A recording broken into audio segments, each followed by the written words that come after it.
Hare Krishna, and welcome back. We're going to be continuing our discussion from last week about Srila Prabhupada.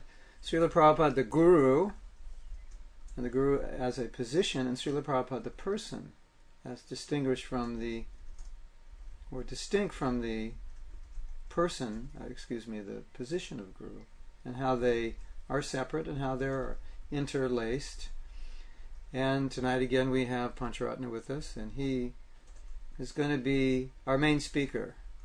I'm going to interrogate him, and I'm going to ask the difficult questions, and he's going to give the proper answers, hopefully. And if he doesn't, then I'll chastise him. Put me straight. Then I'll put him straight. So, for those of you who weren't here last week, I recommend you watch the video, but we'll review a little bit. And we're talking about the position of Guru, and then sometimes when we say Guru, especially when we refer to Srila Prabhupada, we think of a person who is transcendental, who's descended from the spiritual world to the material world, and that becomes kind of like a standard conception of Guru. And then anyone who's not on that level, we kind of sometimes have to adjust. Well, how can this person be Guru? What kind of Guru is he? Is he really a Guru? And so that begs the question, well, what is the Guru? Is it the status of where they've come from? Is it the level of Krishna consciousness they're at? Is it what they know and how they communicate it? Is it what's one more important? Is one less effective? If they're less pure, can they be equally effective if they know what the pure devotees know? That kind of discussion. So in light of that discussion, we were discussing the idea that Prabhupada never really represented himself as, I am this person who is on this transcendental position, but he tended to represent himself as someone who is also struggling to some degree, maybe not struggling like we are, but somewhat, quote-unquote, ordinary. Maybe not ordinary like everyone else, but not this concept of this omniscient, perfect, mystical person who knows everything, who Krishna moves according to his will, and the person who was chosen, he descended. He never presented himself that way. So how do we understand that? Why do you think he didn't present himself that way if that's who he was? Or is he presenting himself that way because he doesn't want us to go there, and that's not even important, or that's a diversion, and he wants us to understand the essence of Guru as one who is following his Guru? Well, you've brought up a lot of questions there. Well, first we have to put Srila Prabhupada into his own words. His consistent representation of himself, as we know, is as the servant of his spiritual master. So he always presented himself as a servant. At the time that Srila Prabhupada began his movement in the West, there were many people claiming to be descendants, avatars. I mean, the whole avatar incarnation business was quite going on at that time. It still is going on. So I think on the one side, Srila Prabhupada was very careful not to encourage any sort of misunderstanding about himself. In fact, we can recall the terrible time of the 70, around 1970, I think, Janmashtami, when his leading disciples began to propagate an idea that Prabhupada was Krishna. And this was, to Srila Prabhupada, this could finish everything in his view. He became, I think, more upset, at least that I am aware of, than anything else that ever happened in our society when that happened. So that's one perspective. Also the perspective of, that's more understandable, but the perspective of putting himself forward as the leader of the Hare Krishna movement. As many other movements, when you think of the movement, you think of the person. Yes. Sometimes you even call the movement by the name of that person. Mm. Transcendental meditation is Maharishi, Mahesh Yogi, or there's Sai Baba. We don't even, I don't know the name, even the name of his mission, we just know. Right. his Right. name, and so Right. and so it didn't seem that he at least I don't know, he wasn't pushing to be. He wasn't. He To was be- it bringing wasn't- attention to Krishna, and so not trying to draw attention to himself. And the whole nature of how he was organizing our movement is quite unique, with the decentralization that he encouraged, the individual initiative, the idea that every one of his disciples should become gurus in their own work. So the idea of guru as something extraordinary was not his way of teaching.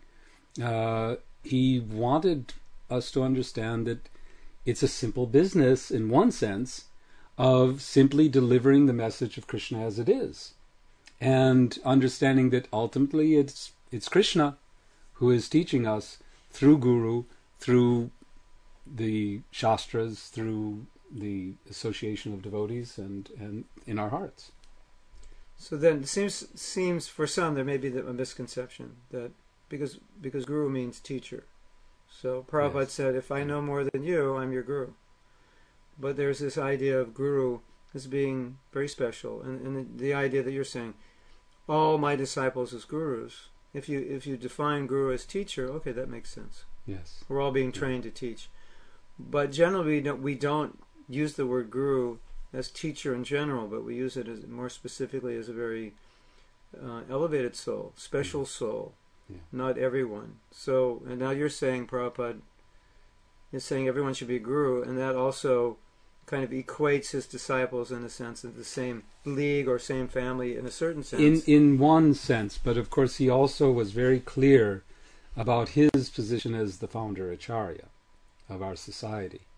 And that was something I had personal experience of that when, anyway, it's a long story, but so he remained, although encouraging all of us, his disciples, to carry on his work of teaching, he at the same time wanted to restrain us, in a sense, by holding fast his personal position as the founder Acharya of our society.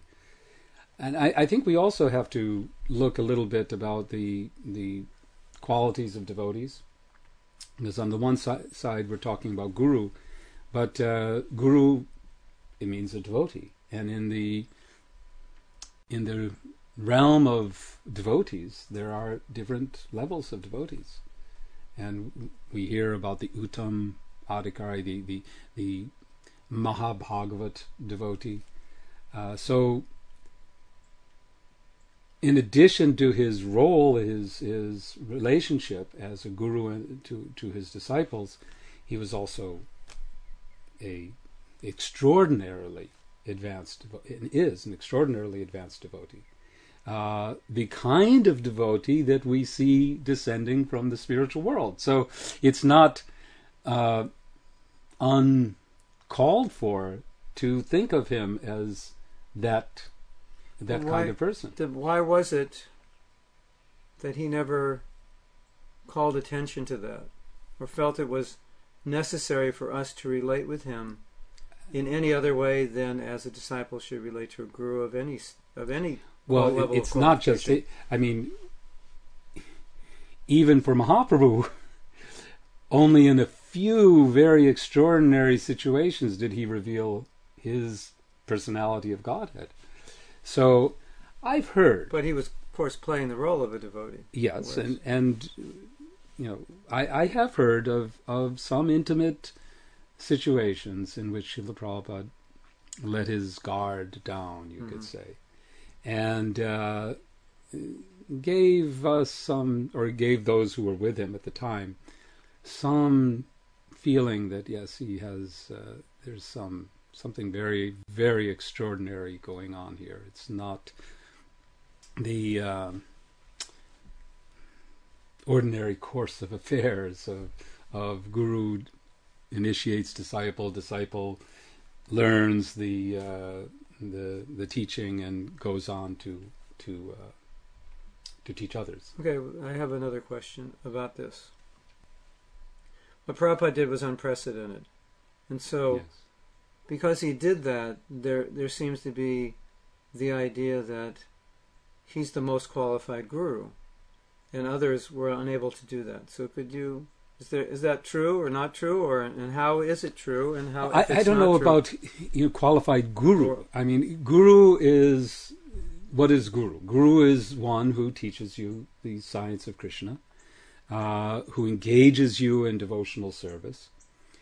What I would have to say is that he has shown his extraordinary qualification as a servant leader in the Krishna consciousness movement, as an acharya with the capital A. I remember during I guess it was the 80s and so on, when in our society, when we were still struggling with the whole business of guru, and in Srila Prabhupada's absence. And so at that time, there was the term acharya became quite, I would say, somewhat loosely used to refer to any of our gurus in our society. And I remember hearing people talk about, well, there's acharya, and then there's acharya with the capital A, referring to the founder acharya, the one who has a unique position and has the qualification not just to be a guru and teach others and initiate disciples, but to found a worldwide society of devotees and to remain as the spiritual leader of that society even in his absence. That is extraordinary. Okay, so then, disciple of one of Prabhupada's disciples. Is it okay if they're more attached to Srila Prabhupada, or they see him more as their primary guru than their initiating guru? Or does there need to be, or is that a matter of the heart? Well, I've heard, and many of our god brothers who initiate others ask their disciples to do just that, to become attached to Srila Prabhupada deeply, fully, even, like you say, more than they might be attached to their initiating spiritual master. We, as you know, we have the initiating guru and the instructing guru, Diksha and Shiksha. And for all of us, Srila Prabhupada is our Shiksha guru. And not just a Shiksha guru, but our primary Shiksha guru. It's from him that we go when we really want the Siddhanta on an issue. Okay. We go to him. What if the opposite is the situation, where a disciple feels, I don't really have a connection with Prabhupada, I only have a connection with my guru? Is that wrong? Is that bad? Is that detrimental? Should they work their way up the ladder, so to speak? Well, in our society, I mean, I guess you have to distinguish between emotional connection or some sort of, I wouldn't say spiritual necessarily, but a connection, a relationship connection, and a connection in relationship to studying his books. If someone says, well, I can't relate to Srila Prabhupada's books, and I can only relate to my guru's words, I can relate to what he says, but I can't relate to what Srila Prabhupada says. That's a problem in our society, because everything is based on Srila Prabhupada and his now understanding what Srila Prabhupada says. If you have a problem, well, someone could say, I really don't understand as well what Srila Prabhupada says unless I hear it from my guru or this other devotee. They explain it because of their experience. Yeah. And it's not that I'm not attached to Prabhupada, but I'm more attached to hearing from this person because they're giving me a better understanding of Srila Prabhupada. And what would be wrong with that? If someone is, if the conclusion is the same, that you're getting to understand Srila Prabhupada better, and your appreciation of Srila Prabhupada is deepened, your attachment to him as the leader of our society, and your enthusiasm to study his books is enhanced, then everything is fine. Okay, but couldn't you say also that by serving his disciple, you're serving him? Because his disciple is helping Prabhupada spread the mission? Because I know there are disciples, or maybe at certain stages of their advancement, where they look at Srila Prabhupada and say, I can relate to my guru, but Prabhupada is distant. I can't relate, and like you said, well, there's a personal relationship there with the living guru, that you get personal guidance. Yes. You can be corrected, you can be chastised, you can be acknowledged, encouraged. I don't think there's, I mean, what's the difference? If we develop a strong, tangible relationship with Srila Prabhupada, where the sentiment, the emotion, the feeling is very strong directly for him, or it's for one of his disciples who is serving him, and it's all together. It's like, here's my guru and his guru's guru, and it's all one parampara. And that I believe that Srila Prabhupada was encouraging us, and especially if we start to think about generations from now, when the Srila Prabhupada will be, the connection will be several generations removed in terms of those who had personal connections, that the relationship will have to deepen to a point where it's based on appreciation of his work and his qualities and his extraordinary nature, and it's felt through his disciples and the disciples of his disciples and so on. That's where we feel it. That's where we get. And then it may also happen. It does happen. I've heard stories about people who's in dreams, Srila Prabhupada comes to them and so on. So people who aren't his disciples. Who aren't his disciples. Okay, so I have another question.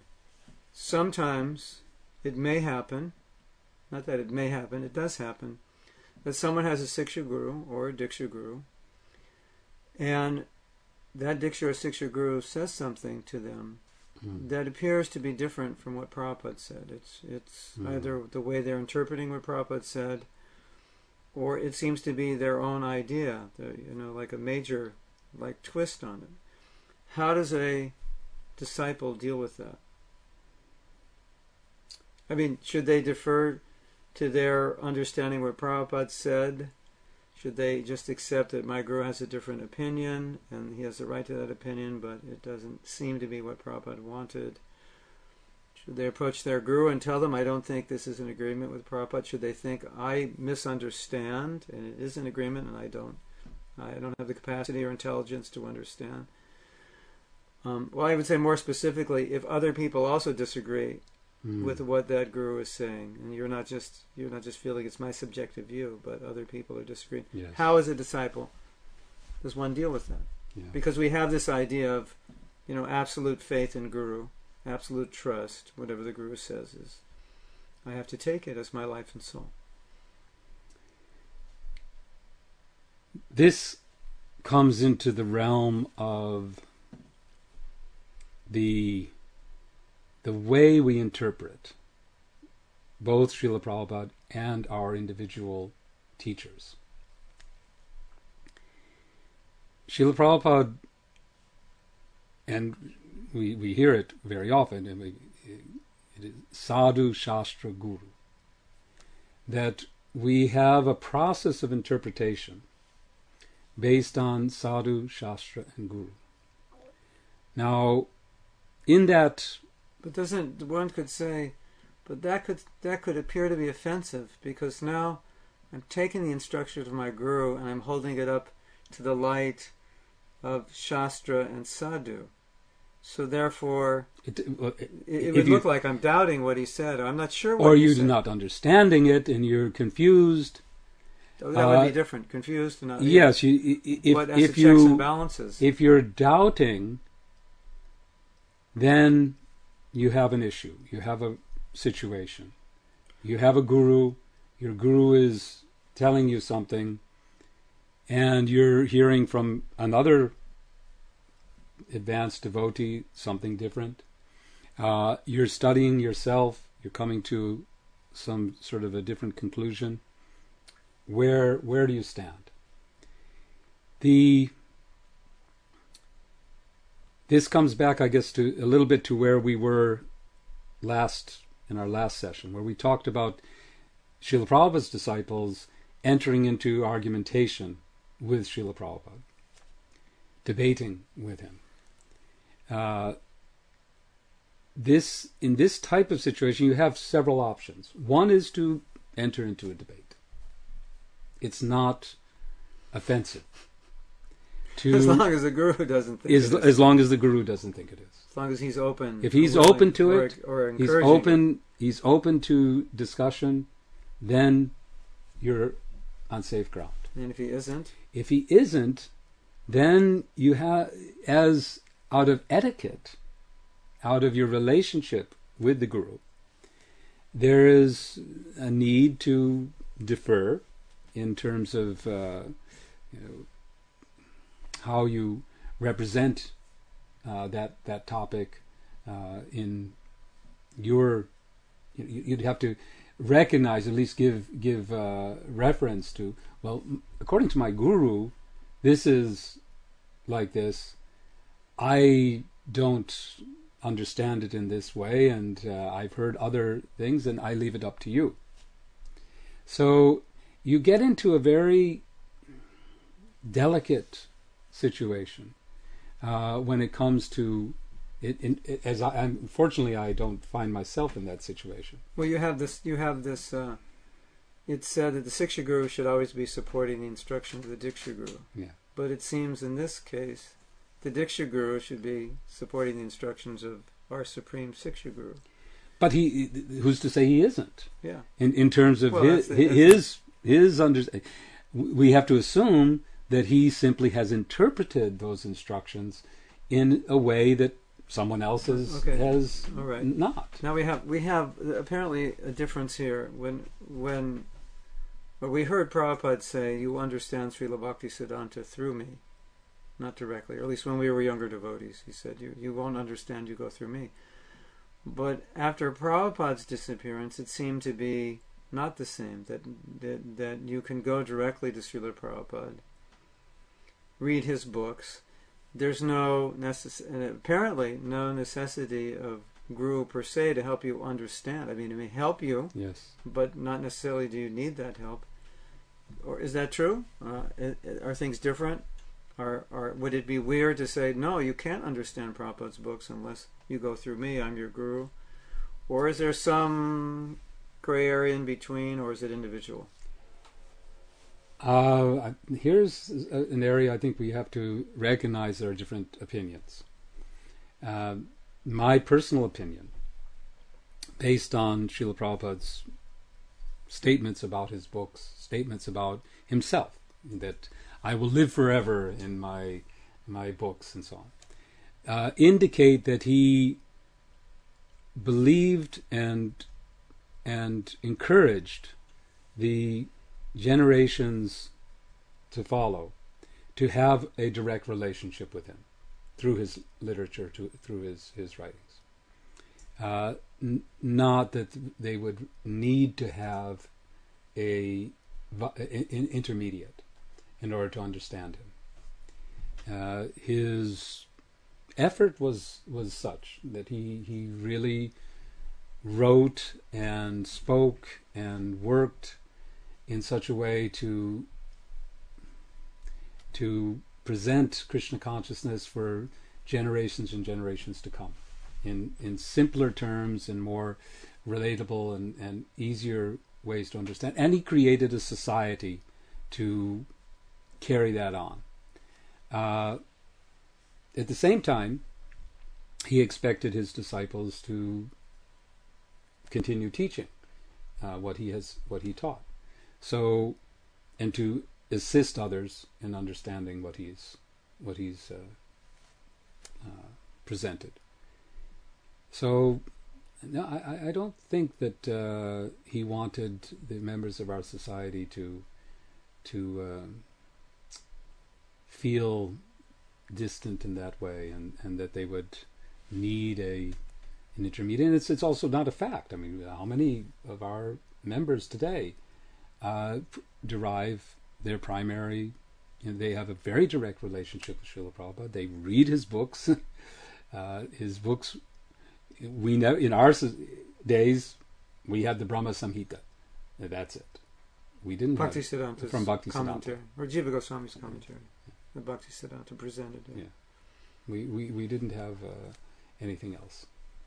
So there were of course, most of it was all in Bengali, so it wasn't. But at the same time, in our culture, reverence, absolute faith in the Guru, hearing from the Guru, these are all important aspects. So it seems there's some modification within the context of ISKCON that a disciple can kind of go either way in terms of where they get their main siksha. Not that they wouldn't have faith in their Diksha Guru or their Siksha Guru, but they could repose most of their faith in Srila Prabhupada or more of their faith in their Guru, still keeping Prabhupada as their ultimate Siksha Guru, or everyone's ultimate Siksha Guru. And the balance will develop according to their need, according to their advancement, while you still always maintain this balance of respect, I mean, for both Srila Prabhupada and yes, your Guru. And naturally, I mean, the system is supposed to be that, at least in our society, that a devotee who is committed to the path of Krishna consciousness begins by having a relationship with Srila Prabhupada in Shiksha, and other of his, other devotees who begin to teach him. Of those devotees who begin to teach him, one or two or whatever, they start to become closer, and the devotee begins to identify or feel a relationship with one of these people and ask them to give them initiation. But the first relationship with Srila Prabhupada doesn't go away. So, so in a sense, that initiation should really enhance the relationship with Prabhupada. Yeah. I would think so. Yes. So you were mentioning hermeneutics. Could you explain to us what that means and how we understand that in relation to Srila Prabhupada? Well, hermeneutics means, literally, the study of interpretation.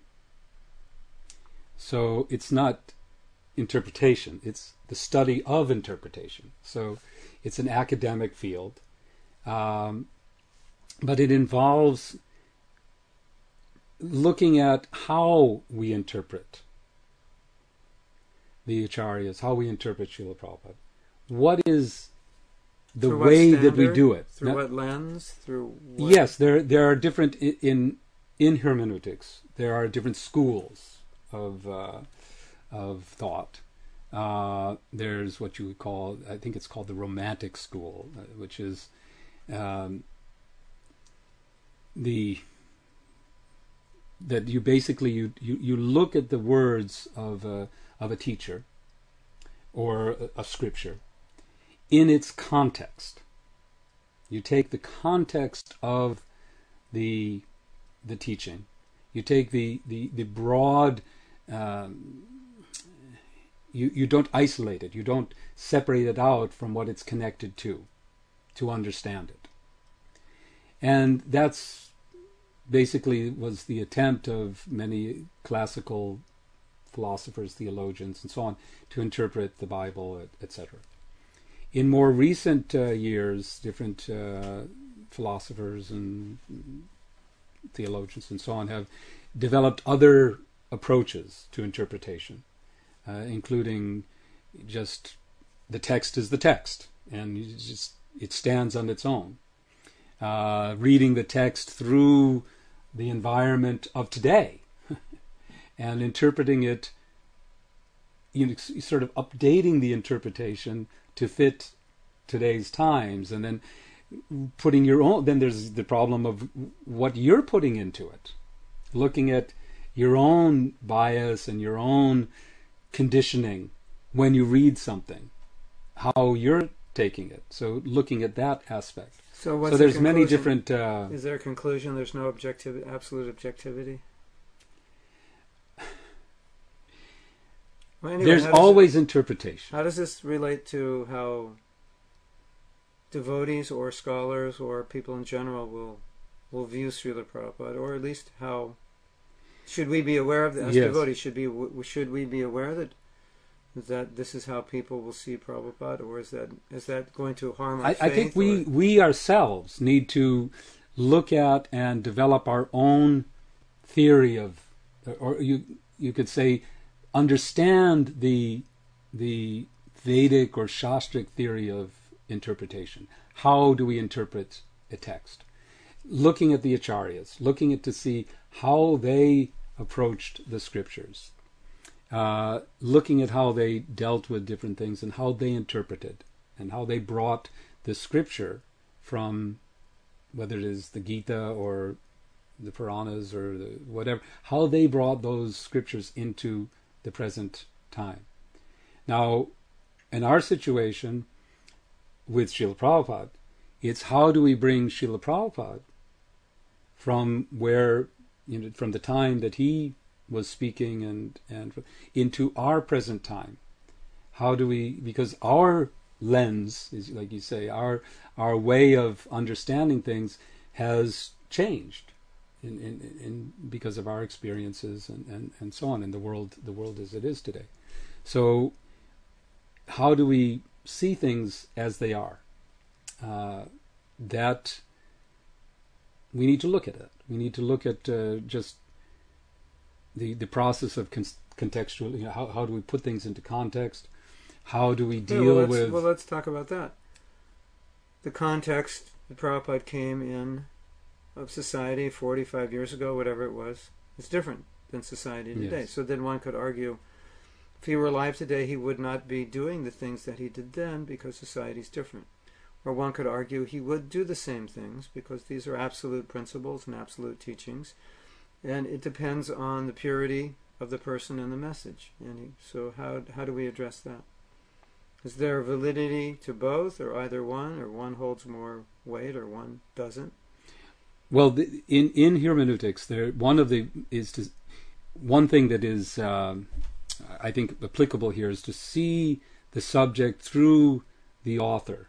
So, if we try to look and understand Srila Prabhupada through his eyes, by trying to understand his eyes, trying to understand how he was seeing things, how he saw the world, and that you can only do by looking at all of his work. You can't take it in one small place. You have to look at his personality and his way of expressing things and his particular style, you could say, to understand his meaning in something, and to understand what is, like you say, an absolute principle that can't change and should never change, and what is relative, subjective, time, place, circumstances.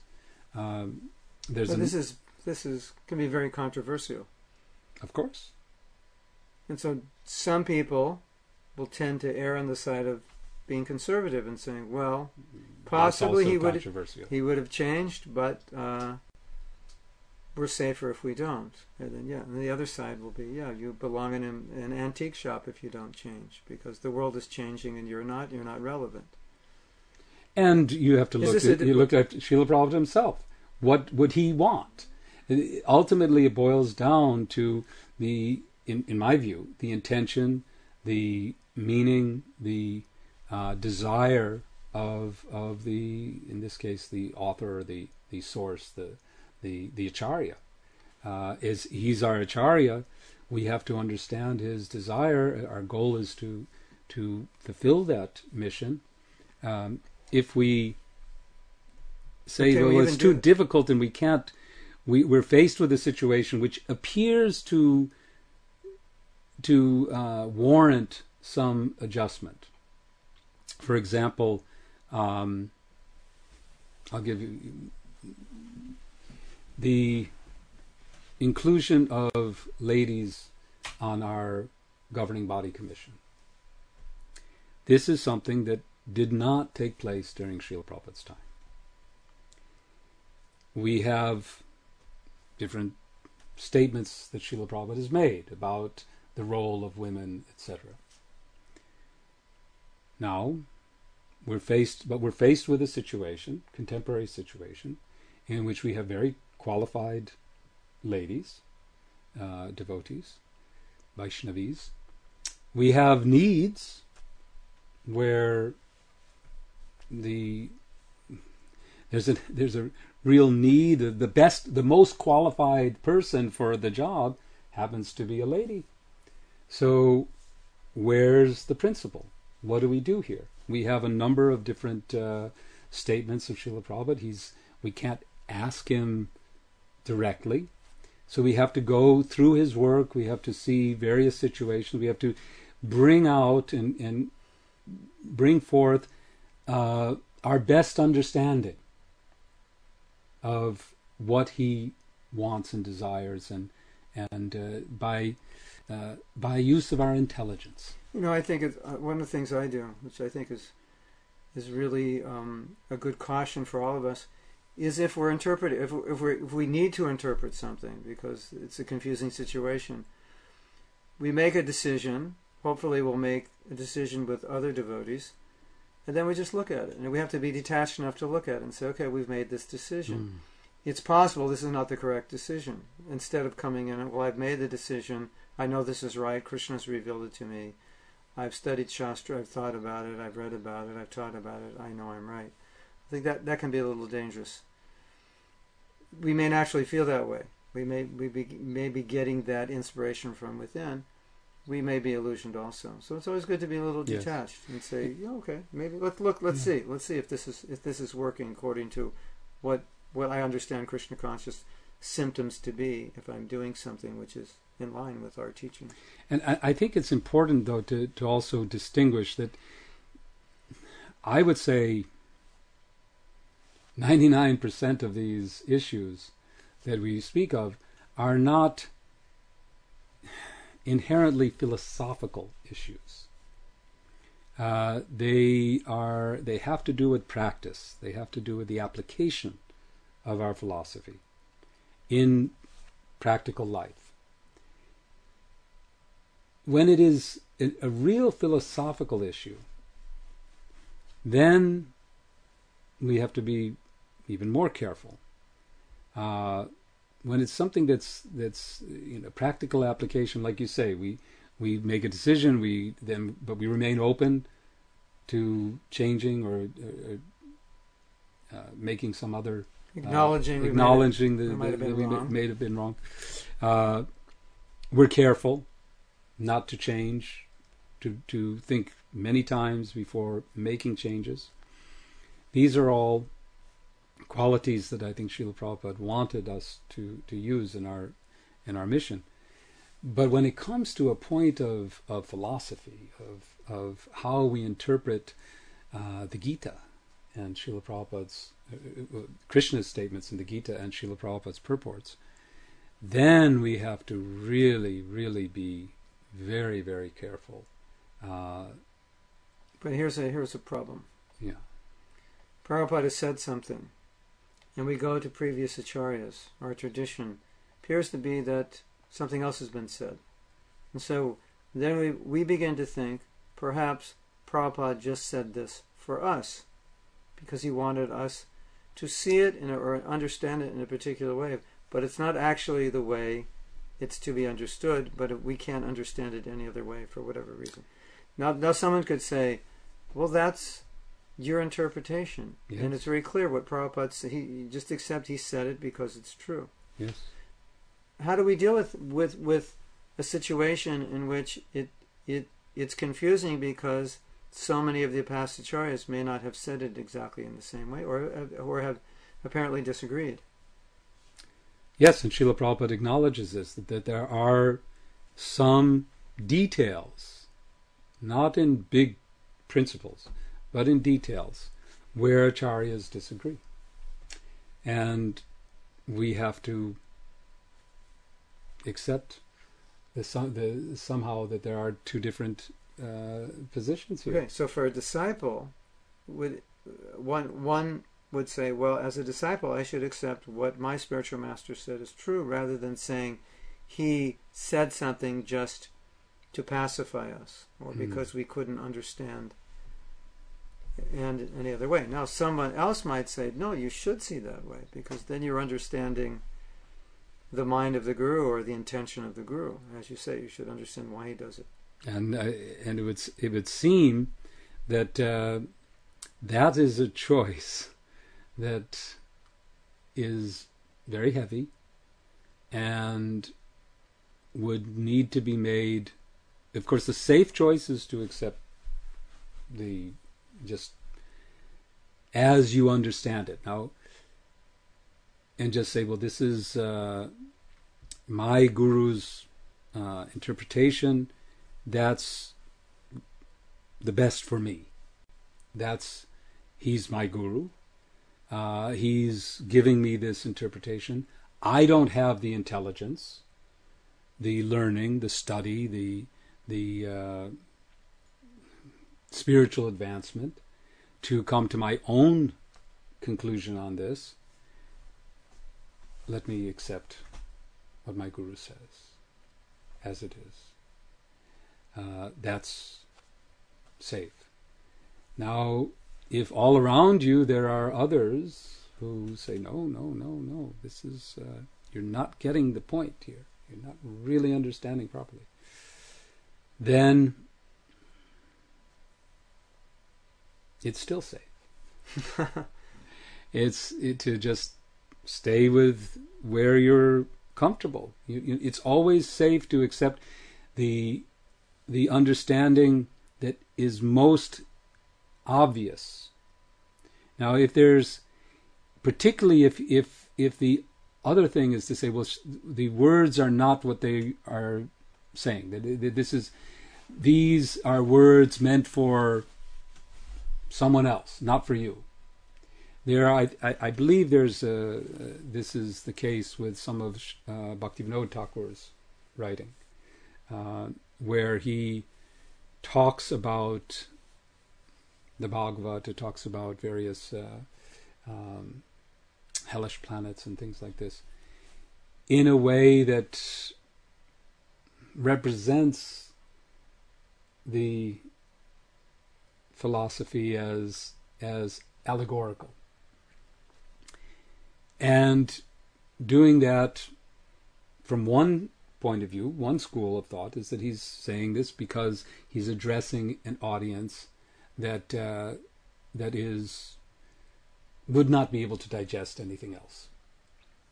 But apparently there's evidence from him about that. That he what, to support the allegory? To support that he spoke in this way for a certain purpose. So we find that with Srila Prabhupada also, that he sometimes said, well, I say like this to this particular group. So there are situations where Srila Prabhupada would represent or talk about, for example, when he talks to Christian priests and so on, he might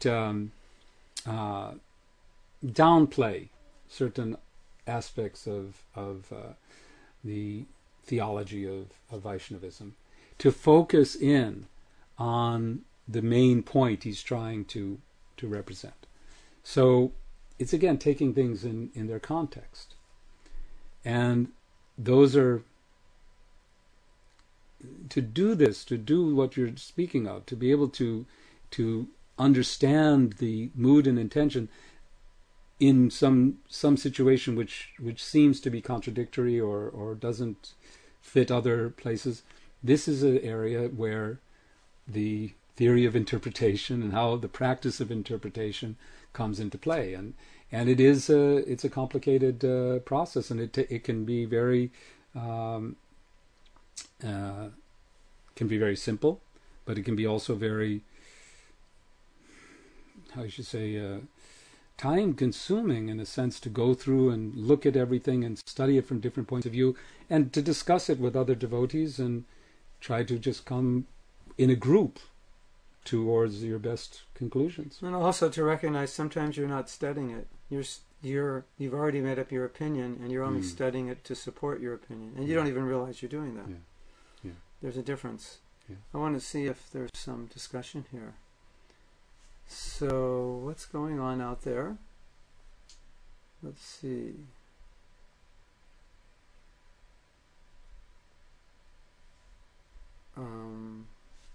She's saying, please forget this if you have already covered this. How do you understand we are to take initiation? How do you understand if you're ready? In a sense, if you have to ask, you're probably not ready. Just like if you're asking, how do you know if you're hungry?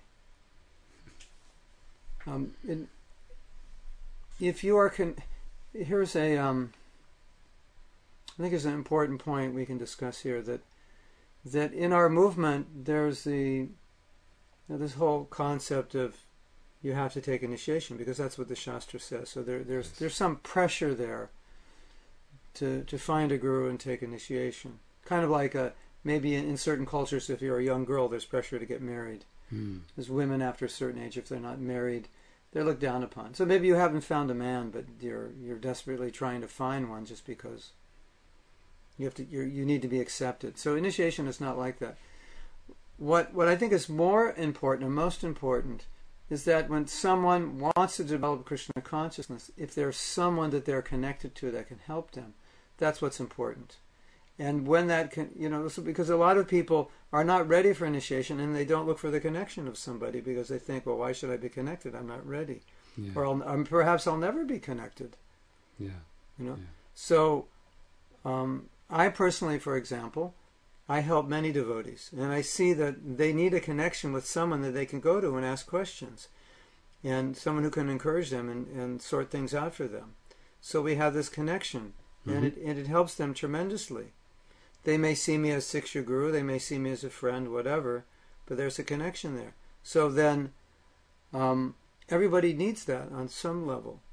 And in your practice of Krishna consciousness, if that connection becomes very strong, and there's a strong desire to please and serve that person, and if that person's willing to initiate you, then that becomes natural. And if the person is not willing to initiate you, it's still a natural relationship, and that person can remain as your guru in the form of your instructor, and then you'll still want to be connected to the disciplic succession, and you will find someone according to your desire. If you don't have the desire, Krishna won't show you.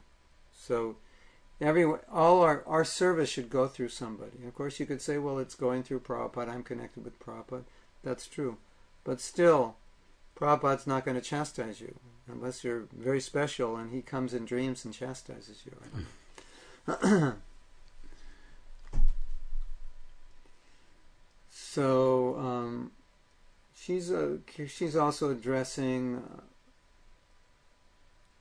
making changes to Prabhupada's books, still attributing to the original author, or it is better to write additional books. That's a whole other subject, but that is the premise that changes were made, as opposed to changes were initially made when they didn't understand Prabhupada's accent, and now the changes that they're making are not changes to what Prabhupada said, but the changes back to what he said. Yeah, we should be very, very clear about this, that Srila Prabhupada's books were edited. By his request. By his request. He wanted his books to be, he understood, I mean, his first publication, the books that he printed in India, he said right in his purport that although irregularly composed, still this should be accepted. Meaning the English was... The English was, there were, and the mistakes in the first editions are voluminous. And as soon as he had some qualified devotees who knew English very well, an English professor, others, he asked them to edit. So the issue, what's happened and when there was, later on, when there was mistakes found, he asked them to be corrected. So what's changing is not the, what's being changed is the editing. And so that should be very clear. To become closer to the original. The second point you were making is it better to write additional books? Well, one thing I want to ask all of the audience here, if you have any questions about this, please visit bbtedit.com. This is a website that's dedicated to this issue. It's filled with questions and answers, video interviews with 20, 30 different people, historical documents. You can see for yourself what, in the case of the Bhagavad Gita, there's the 78 edition, with the markups of the editing, with annotations, why a particular thing was corrected or changed.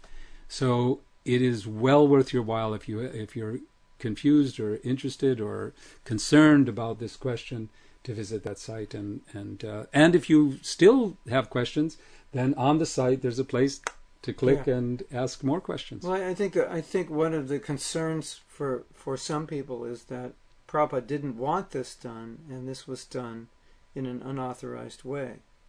So what we've learned is that actually he it's not unauthorized. He did want it done. He did want it done. And done. And the person who made the changes was the same person who was making the changes during Prabhupada's presence, who asked him to do it.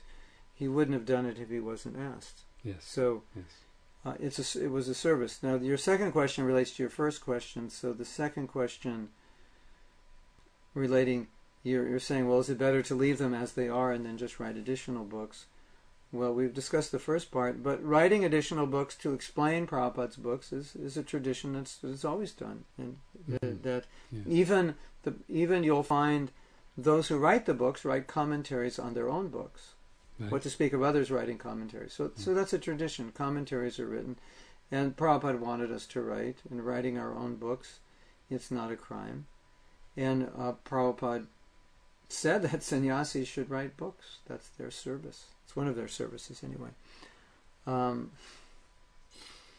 Bhakti Carol says, about initiation, I asked this when you were speaking about Srila Prabhupada's books instructions, whether we need someone else to interpret his instructions. So I think I think, when Prabhupada was with us, we had classes, and so our godbrothers and sisters were elaborating on what Prabhupada taught. That's just the process. And many times they would express things that I didn't understand. I said, I didn't know Prabhupada meant that. So it's kind of simultaneously one and different. You have access to his books. Here they are. But you also have Sangha to be able to enter more deeply. And there may be many things that even after so many years we won't understand, that somebody helps us understand. So it's, or understand more deeply. Maybe I did understand it, but now I'm understanding more deeply because you understand it better than I do. So it's not an if or, it's just part of the process that the books are being, we read the books and we discuss the books. Yes. Both things are going on. Yes. So now she's saying, is there a question as to whether he actually read the finished books and passed approval on them? or as my understanding, he didn't. No, very rarely. Some, but there's an example just as in terms of the first canto of Srimad Bhagavatam. There was 2 editions during his presence, and the first edition was revised and by Jayadvaita Swami, and he went to Srila Prabhupada and began to explain his revisions, and Srila Prabhupada stopped him and says, "So what have you done?" And so Jayadvaita said, "I've tried to bring it closer to your original words." And Srila Prabhupada said, "Okay, that's all right," and just stopped it. He had a lot of faith, trust in his editors. Not always. There were a couple of times, particularly with the Sanskrit editors, that where he found some places where they were playing around with things, and some other places where Hayagriva. There were some times where it was brought to his attention. Yes. It wasn't that he went through it himself, but others did, brought it to his attention, and he responded. Yes, exactly. Okay. How to bring young kids to Krishna consciousness. You become Krishna conscious, they'll watch you, and they'll become Krishna conscious. You know, I think there's perhaps a misunderstanding, maybe an illusion, that what you say affects people. And studies show that what you say is only 7% of what you communicate. You communicate by your own internal consciousness, you communicate by your behavior, you communicate with body language, you communicate with tone of voice. Just like right now I could speak like this and put you to sleep and sound like a robot. So even though I'm saying the same thing, it's probably going to make it difficult for you to understand. So then you'll probably get 3%. Whereas if I talk like this and I'm animated, maybe you'll get some more of what I'm saying because it's more interesting, isn't it? So what people see, what your children see, is what impresses them. If you say, "Oh no, I did this, but don't you do it," they're going to think, what's going on here? So creating a proper environment at home, creating a culture.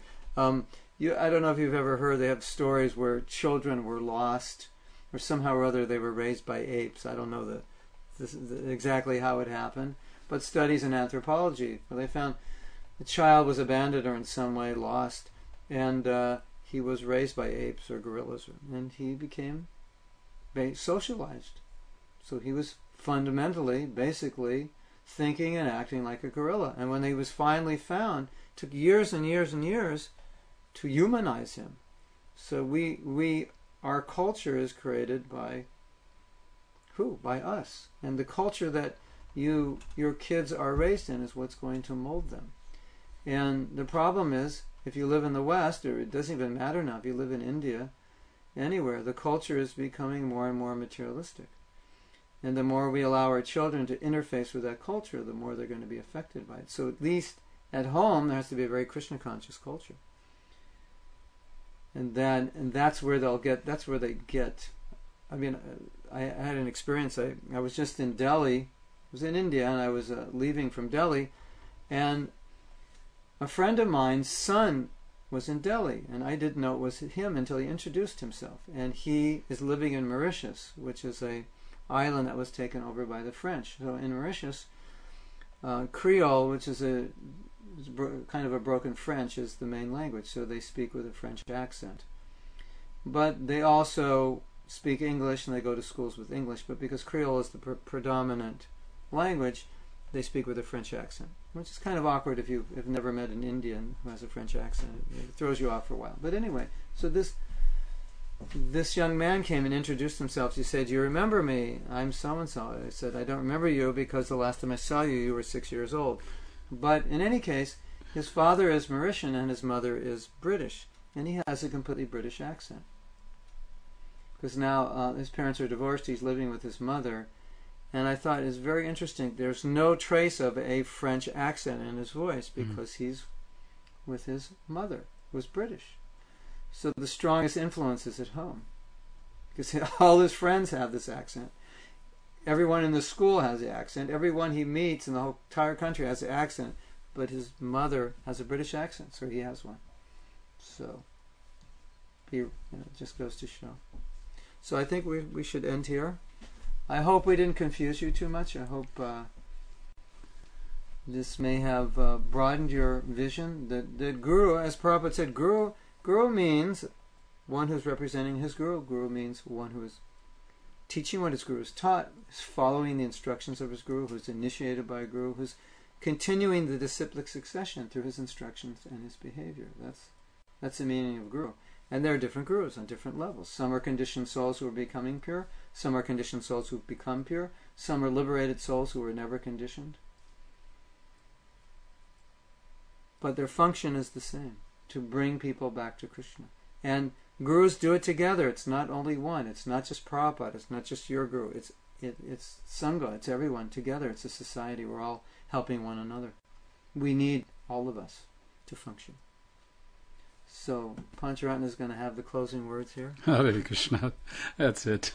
Hare Krishna. He's happy. He's happy with me. I said the right thing at the end. Okay. So next week we're going to talk about something very special. We're going to talk about sadhana. Sadhana means the practice of bhakti.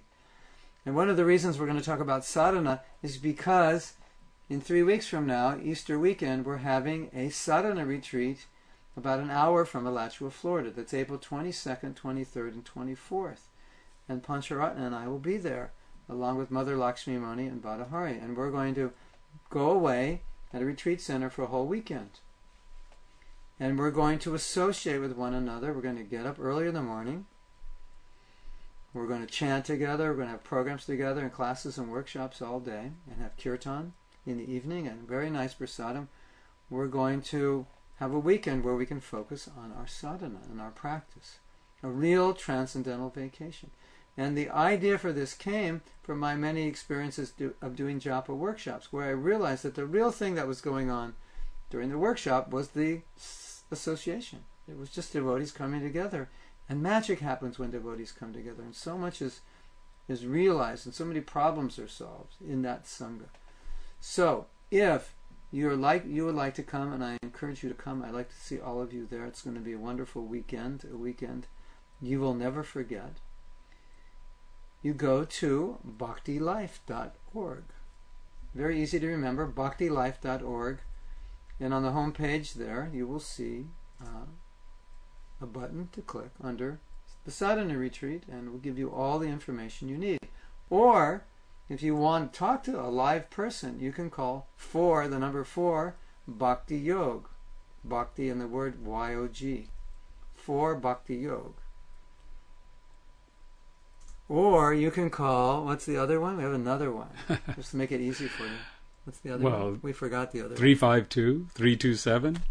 No, the other one. You have another one, Bhakti.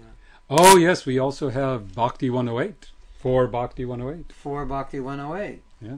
So it's either 4 Bhakti Yoga or 4 Bhakti 108. You can call us, and we'll give you all the details. Many of the devotees here from Alachua will be there. We hope to see you if you can get that weekend off. Weather is nice down here. I don't know if you live up north. It's going to be in the mid-80s down here at the end of April. Yeah. Be in like the 70s in the morning. So it'll not only be a transcendental vacation, it'll be a vacation from the cold weather. And you'll get to see the beautiful deities of Krishna and Balaram and visit the wonderful community of Alachua, where there are hundreds and hundreds and hundreds and hundreds and hundreds and hundreds of wonderful devotees, plus over 100 disciples of Srila Prabhupada. More disciples of Srila Prabhupada in any one place than anywhere in the world. So we hope to see you there, and Hare Krishna. Hare Krishna. Hare